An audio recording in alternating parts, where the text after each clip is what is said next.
کہ نبی صلی اللہ علیہ وسلم کی گیا اور نبی صلی اللہ علیہ وسلم کے قدموں میں گر گیا، آپ کے ہاتھ کے بوسے، پاؤں کے۔ یہ مسجد عداس کے نام سے منسوب ہے کیونکہ یہ مسجد اسی باغ کے اندر موجود ہے، یہ باغ آج بھی موجود ہے۔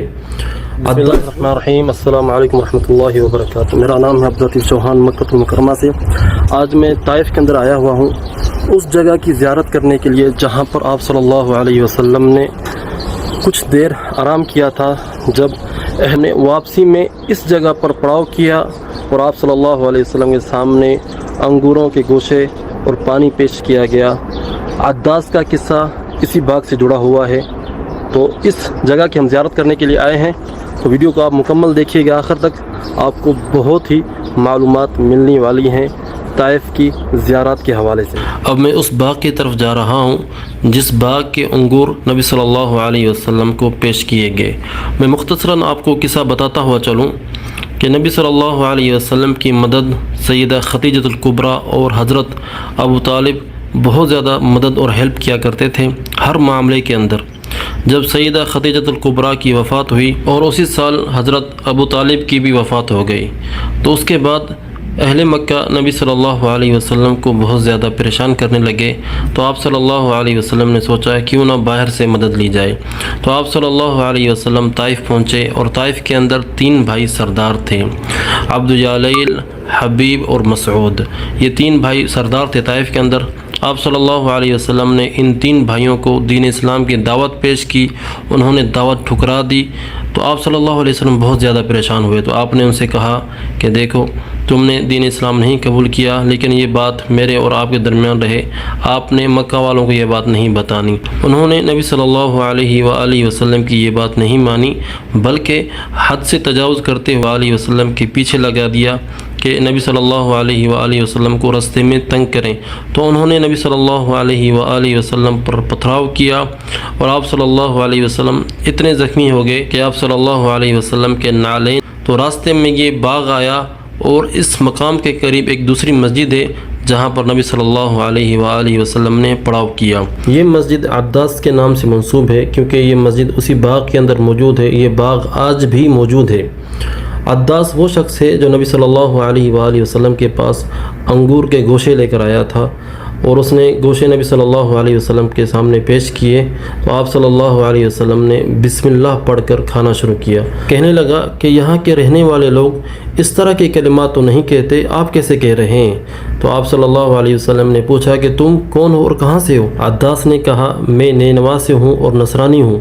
تو نبی صلی اللہ علیہ وسلم نے فرمایا نینوا سے ہو؟ نینوا یونس ابن متہ کا شہر ہے۔ تو عداس حیران رہ گیا کہ یہ بات نبی صلی اللہ علیہ وسلم کو کیسے پتہ چلی۔ تو عداس نے کہا کہ آپ یونس سنتے ہی عداس حیران ہو گیا اور نبی صلی اللہ علیہ وسلم کے قدموں میں گر گیا، آپ کے ہاتھ کے بوسے، پاؤں کے بوسے، ماتھے کے بوسے لینے لگا اور آپ صلی اللہ علیہ وسلم کے ہاتھ پر اس نے اسلام قبول کیا۔ جب عداس کے مالکان نے دیکھا عتبہ ابن ربیعہ اور شیبہ ابن ربیعہ، تو انہوں نے کہا عداس سے کہ تم اس شخص کے ہاتھ اور پاؤں کیوں چوم رہے ہو؟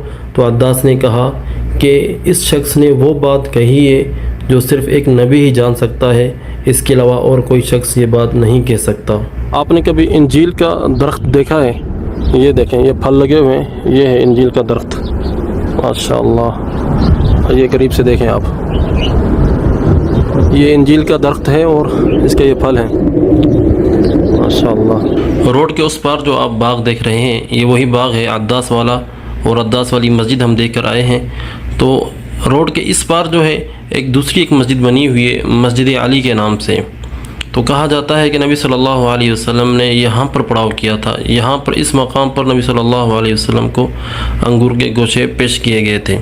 تو ایک بات کہ میں تنبیہ ضرور کر دوں کہ عداس والی مسجد یا اس مسجد کی کوئی تاریخی جو ہے سند نہیں ہے ہمارے پاس کہ ہم کہہ سکتے ہیں کہ یہ وہی مقام ہے جہاں پر رسول اللہ صلی اللہ علیہ وسلم کو انگور کے گوشے پیش کیے گئے تھے۔ نہ ہی عداس والی مسجد کے بارے میں ہم اتھینٹک کہہ سکتے ہیں کہ یہی وہ مقام ہے، لیکن اہل طائف یہ کہتے ہیں کہ یہ 2 وہ مقام ہیں جہاں پر ایک جگہ پر باغ تھا اور اس مقام پر رسول اللہ صلی اللہ علیہ وسلم رکے تھے، اور ایک اور مسجد بھی ہے جس کے بارے میں کہا جاتا ہے پر موجود ہے۔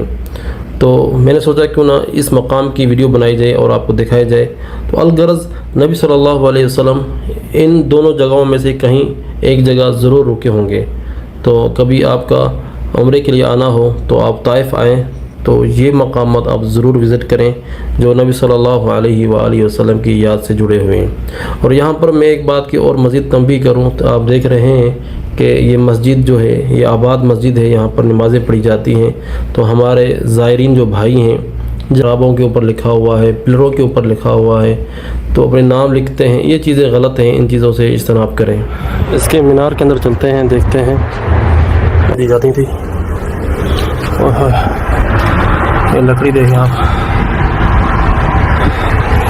لوگوں نے ادھر بھی نہیں چھوڑا ہوا، یہ دیکھیں، یہ پتہ نہیں کون سی زبان ہے، جگہ جگہ پہ لکھا ہوا ہے، اور چھت کے اوپر بھی جو ہے لکھا ہوا ہے لوگوں نے۔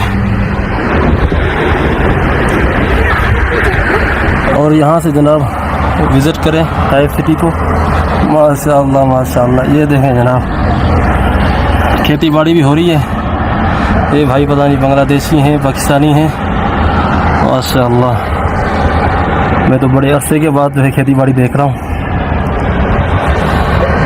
کیونکہ طائف کے اندر بہت زیادہ کھیتی باڑی کی جاتی ہے یہاں پر، ماشاء اللہ۔ یہ دیکھ رہے ہیں